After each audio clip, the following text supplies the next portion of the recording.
Hey, welcome back to Crooked Nature. Hey everybody, welcome back to my channel, Crooked Nature. My name is Allie. I hope you're having a fantastic day. We had a bit of a storm last night, so I'm back out on my patio again this morning to bring plants out. Had to take them all down. It was too windy and I was really worried about losing some of them. Excuse my chair scooching. Made that a little louder.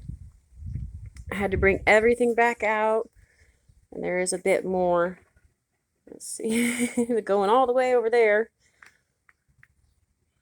I did a video this morning on the Tradescantia. It's right over there.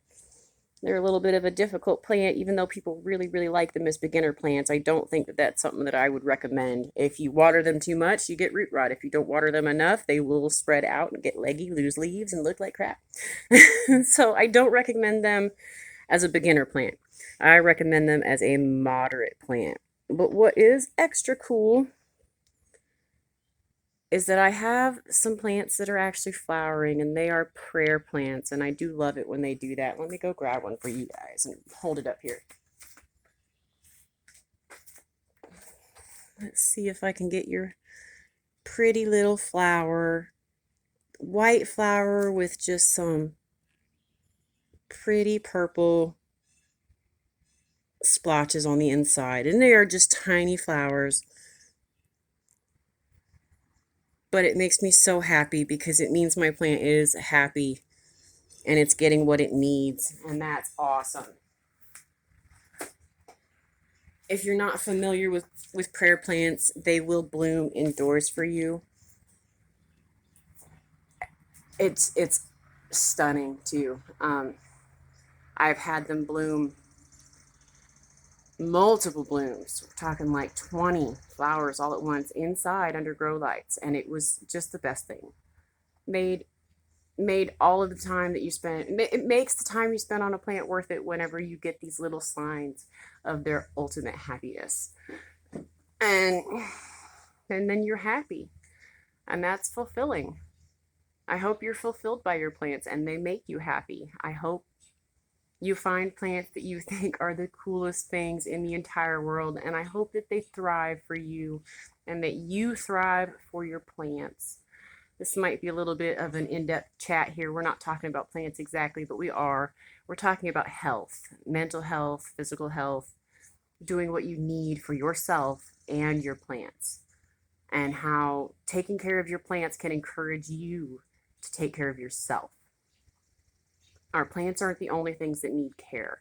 We need care. We need a lot of care, and we don't take care of ourselves until we get hurt or sick or there's a real need for that care. So take a cue from what you do for your plants and take better care of yourself if you get the opportunity.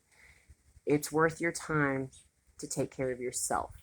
I'm having health problems, and a little bit more care on my part over the past 5 or 6 years probably would have helped me a lot right now. That's okay. I'm gonna have to live with that and deal with that and start caring for myself more now. Get even more exercise, even stricter diet. I've discovered that on a 95 food panel test for sensitivities, I'm allergic to 67 of the items on there, and my entire diet was in that 67 items, except for eggs, milk, and meat. Which kind of sucks, but I'm having to work around that to take better care of myself. And that's okay. I'm going to do that, and it might mean some real interesting changes in my food diet because I can't have the commercial varieties of almost any vegetable or fruit, and that's upsetting. So I've got to try things like purple broccoli, yellow tomatoes, orange tomatoes, pink tomatoes, heirloom purple varieties, and other things like that.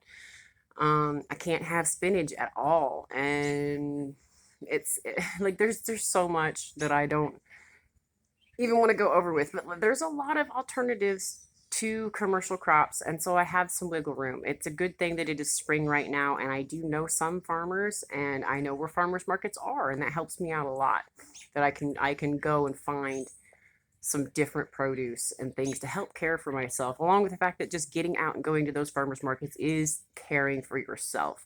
Getting out, doing things, it's important. It's awesome that I have these plants and that I can be comfortable in my home, but that doesn't mean that I shouldn't leave my home just to be with my plants all the time. Although I would love that. That would make awesomeness. Like, I would just be so happy if I didn't have to leave. But that is unhealthy and it leads to unhealthy things. And as much as I am not fond of people and I like to kind of be off on my own, I am much, much healthier and happier when I'm around people and I'm doing things with them. So I hope if you take anything from this little plant chat today, it's that you need to take good care of your plants and yourself so that you're around for your plants. Thank you guys for listening. I hope you have the best day.